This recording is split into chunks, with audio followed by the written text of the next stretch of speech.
Okay, here's the basic thing about dual adaptive camouflage that I came up with back around 1994 or 1995.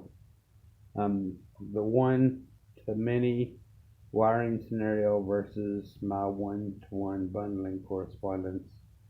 It takes each line of sight separately and puts them into a bundle, a single bundle. That's the one-to-one correspondence between the outer picture element, 3D picture element, and the interior light interface picture element. This is called the light interface.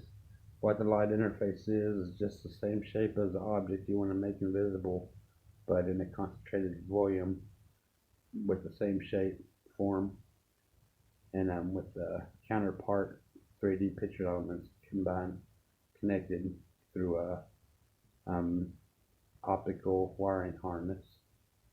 And this would drastically reduce the complexity of making an object invisible because you're not dealing with lines of sight that would require technicians to wire up each one. You're dealing with a whole interface of light, which can be mass produced, um, and it's more truer to the actual intersection of our visual reality to produce a light interface, and it creates a byproduct of a holodeck inside. If you think that logically, three-dimensionally on the outside, being shown through three-dimensionally on the inside would produce a holodeck as a byproduct of making an object invisible. This is dual adaptive camouflage. The puppet light interface is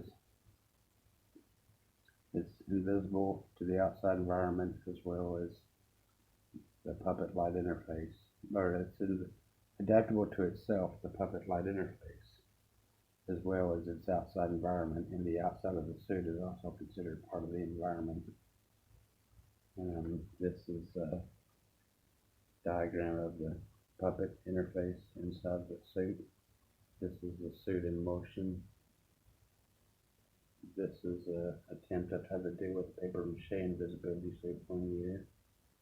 This is a cartoon I tried to illustrate with the puppet light interface inside, colored in purple to signify the difference between the outer shell and the inner puppet interface. This is another picture of my invisible suit mocked up, paper mache mocked up. And this is the suit that I'm working on now. It has foam on it. I'm trying to smooth out the roughness from the fiberglass. The fiberglass is right here, the foam is right here.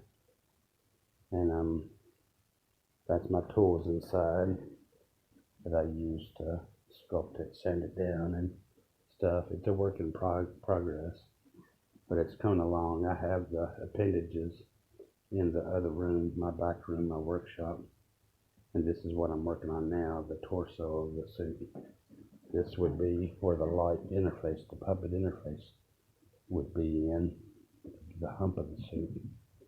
This is the head, this is the arm.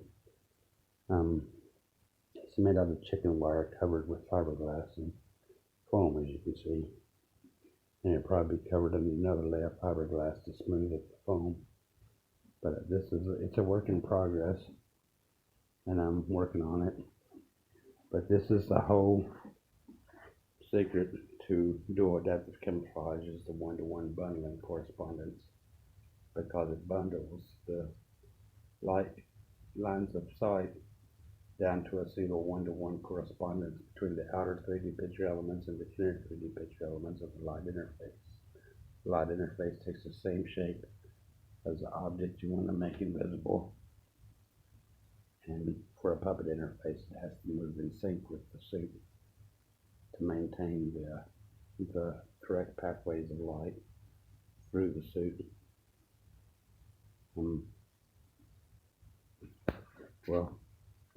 Thanks a lot for watching, and I hope this brought some understanding to what I'm trying to do. Thank you.